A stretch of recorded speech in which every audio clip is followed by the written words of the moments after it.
Praise lord. మన ప్రభువైన యేసుక్రీస్తు నామములో మీ అందరికీ నా హృదయపూర్వకమైన వందనాలు. Praise lord. హల్లెలూయా. ఈరోజు వాక్యము కీర్తనల గ్రంథము 41వ అధ్యాయము 1వ వచనం. బీదలను కటాక్షించువాడు ధన్యుడు, ఆపత్కాలమందు యెహోవాని తప్పించును.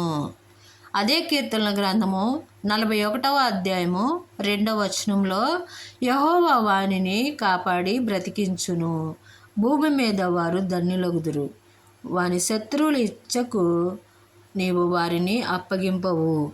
దేవుని చేతిలో మనం ఉంటే ఏ శత్రు భయం లేకుండా, శత్రు చేతికి అప్పగించకుండా దేవుని కరుణా కటాక్షములు మనపై నిలిచి ఉంటాయి. Praise lord. ఆయన కృపా మహేశ్వర్యం మనకి తోడై ఉంటుంది.